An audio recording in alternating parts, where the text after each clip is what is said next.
पे। Stocks of the day discuss कर लेते हैं फिर, रेडी है तो? ओके, आशीष फिर से हमारे साथ। आशीष बताइए। आप लोगों ने दिग्गज डिस्कस कर लिए होंगे तो कई सारे ब्रॉडर मार्केट्स के आइडियाज लेकर आया हूं जो अच्छी हरकत में है। सुवेन फार्मा गजब का डबल डिजिट मूव आज के ट्रेडिंग सेशन में। वो जो अनाउंसमेंट आया था सीडीएमओ प्लेयर कोहेंस लाइफ साइंसेज के मर्जर रिलेटेड, उसका देखिए फायदा। 11.5% मजबूती के साथ सुवेन ट्रेड कर रहा है। बोरोसिल रिन्यूएबल्स लास्ट चेक करा था 5-6% कल के अप मूव्स के ऊपर आज फिर उछाल है। आज बोर्ड मीट है। सिक्योरिटीज इशुएंस यानी कि इक्विटी के जरिए 500 करोड़ रुपए जुटाने की योजना है। Ahead of that board meet 5-6% मजबूत। लैंडमार्क कार्स, यह अच्छी दिन जब अच्छा होता है तो छोटी छोटी खबरें भी बहुत अच्छा रिएक्शन देती हैं। लैंडमार्क कार्स अब 8% ऊपर है। इसके लिए था कि एमजी इंडिया के साथ इनका लेटर ऑफ इंटेंट रिसीव हुआ है। ये मध्य प्रदेश में तीसरी डीलरशिप खड़ी करेंगे उज्जैन में। रिएक्शन देखिए, 8% मजबूत हो गया है। दो स्टॉक्स का स्टैक एक साथ दिखाता हूं, सीजी पावर और साथ में ट्यूब इन्वेस्टमेंट्स। सीजी पावर वो कैबिनेट अप्रूवल आता हुआ सेमीकंडक्टर यूनिट के लिए इनके 28 रुपए 6.5% ऊपर है। ट्यूब इन्वेस्टमेंट्स क्योंकि इसकी पेरेंट है 58% होल्ड करती है, 2.25% यहां पे मजबूती। और एक कमजोर कड़ी के साथ छोड़े जा रहा हूं, जीपीटी हेल्थ केयर कल भी दिक्कत में था, इसकी कल लिस्टिंग हुई थी। आज फिर 6-6.5% दबाव के साथ ट्रेड करता हुआ। कल दबाव में इसीलिए आया था क्योंकि नोमुरा सिंगापुर ने यहां पे 4.5 लाख शेयर्स बेचे थे और उस अपडेट के बाद और प्रेशर बढ़ता हुआ इस काउंटर पे। शुक्रिया आशीष। इसे कहते हैं सर मुंडाते ही ओले पड़ना। जीपीटी हेल्थ केयर आपकी स्क्रीन पे 13 रुपए नीचे, 187.75 पे। लैंडमार्क्स लगभग 53 रुपए ऊपर। बोरोसिल रिन्यूएबल्स लगभग 5.5 और सुवेन करीब 74 रुपए ऊपर।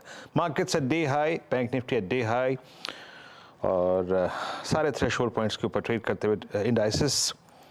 एक दो स्टॉक्स और मार्क कर देता हूँ यहाँ पे जो अच्छा कर रहे हैं या फिर आई थिंक मूव अच्छे बन रहे हैं।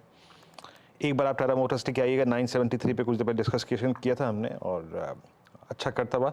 अनुज, हमने ये जो आज हम बात कर रहे थे कुछ देर पहले कि बैंकिंग अच्छा करेगा और बैंकिंग माइट डू वेल, एक डिफरेंशियल को हमें चेस करना चाहिए।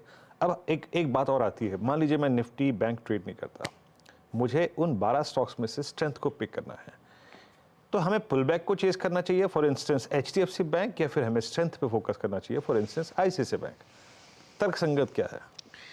सबसे ज़्यादा तर्क संगत तो रहेगा पीएसयू बैंक्स वीरू, क्योंकि मेरे ख्याल से यहाँ पर भी थोड़ी सी करेक्शन आ चुकी है। और जैसा मैं कह रहा था, आई थिंक अगर आप इवन 2019 का एग्जांपल ले लें फॉर एग्जांपल, तो अच्छे मूव्स आए थे वहाँ पर पीएसयू बैंकों में। मेरे ख्याल से इस महीने में पीएसयू बैंकों में 10 से 15% के मूव्स पॉसिबल हैं और ये इंडेक्स हाई से करेक्ट भी हो चुका है। तो मेरे ख्याल से यहाँ पे ज़्यादा स्पेस है रिलेटिवली। बाकी अभी भी मैं पुल बैक, मतलब एचडीएफसी बैंक को आप ट्रेड नहीं कर सकते, दिक्कत ये है, क्योंकि ट्रेड करेंगे ना तो लॉस होगा एचडीएफसी बैंक में। एचडीएफसी बैंक वो एसआईपी वाला स्टॉक है और लीप ऑफ फेथ वाला स्टॉक है।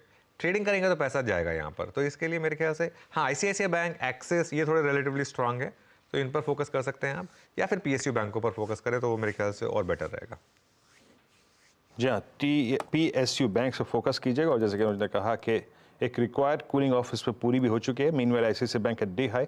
आईसीआईसीआई बैंक में एक चीज़ हो रही है और मैं आपको बताता हूँ, आईसीआईसीआई बैंक में इस वक्त ज़बरदस्त पुट राइटिंग हो रही है और मैं इस तथ्य को आपके स्क्रीन पे इसलिए रख रहा हूँ क्योंकि on the very first day of series, किसी भी सीरीज़ के पहले दिन पुट राइटिंग के आंकड़े काफ़ी इंपॉर्टेंस रखते हैं।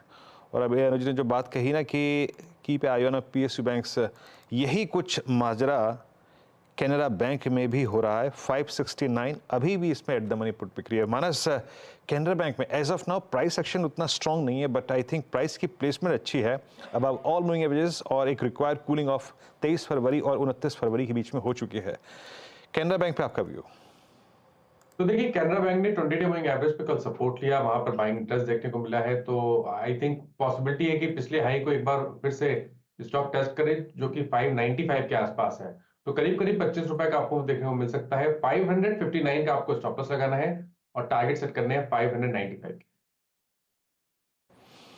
जी हाँ, आपकी स्क्रीन पे अच्छा मूव देते हुए इस वक्त कैनरा बैंक और आईसीआईसीआई बैंक, और मूव अच्छा है क्योंकि इंडेक्स मूव बहुत अच्छे दे रहे हैं, तो हमें आई थिंक इस मोमेंटम को प्ले करना ही चाहिए। और इसी क्रम में एक स्टॉक और आ गया, लीजिए आपकी स्क्रीन पे, that state bank of India, नीचे से पुश देता हुआ और अब डे हाई की ट्रैजेक्टरी मार्केट ट्रेड करता हुआ। आशीष भाई दीजिए आपकी रीडिंग एसबीआई पे, not exactly from I think short term point of view, क्योंकि सीरीज का पहला दिन है, प्लेसमेंट अच्छी है, पिछले 5 दिन के क्रैक में भी इसने अपने शॉर्टेस्ट मूविंग एवरेज को नहीं तोड़ा। 755 का प्राइस आपको किसी ट्रेड सेटअप की तरफ इशारा करता है क्या? जी वीरेंद्र जी, काफी अच्छा चार्ट स्ट्रक्चर बना। और देखिए गिरावट में भी जहां बैंक निफ्टी में गिरावट देखने मिली थी, इसमें एसबीआई में कोई खास ऐसी गिरावट देखने नहीं मिली और सबसे वापस मोमेंटम अपसाइड बन रहा है। मुझे लग रहा है वेल प्लेस्ड है 780 के लेवल्स के लिए, जो कि इसका रिसेंट हाई के ऊपर ट्रेड जाने के लिए। तो खरीदारी की सलाह रहेगी इन लेवल्स में भी। जो स्टॉप लॉस में मेंटेन करना है वो 745 का एक एसएल मेंटेन करके चले। इसे अगर ऑप्शन के थ्रू चेज करना है तो 770 के कॉल में ही खरीदारी की सलाह रहेगी। 18 रुपए 18.5 के करीब ये चल रहा है, इसमें पोजीशन बनाई जा सकती है। जो स्टॉप लॉस में मेंटेन करना है वो 13 रुपए का एक एसएल मेंटेन करें। हमें लगता है इसमें 30 रुपए तक के टारगेट्स देखने मिल सकते हैं। ओके, टाटा स्टील हमने स्पॉट किया था और टाटा स्टील में क्या शानदार मोमेंटम आया, अब 3% ऊपर यहाँ पर टाटा स्टील। गावा सर, कोई व्यू बन रहा है टाटा स्टील पर? यस यस बिल्कुल, टाटा स्टील मुझे पसंद है बिल्कुल। इनफैक्ट जो सेटअप बना है उसके हिसाब से लगता है कि अपमूव मिलेगा जरूर। और जो उसका जो टारगेट है वो मेरे ख्याल से रहेंगे करीब 150 के।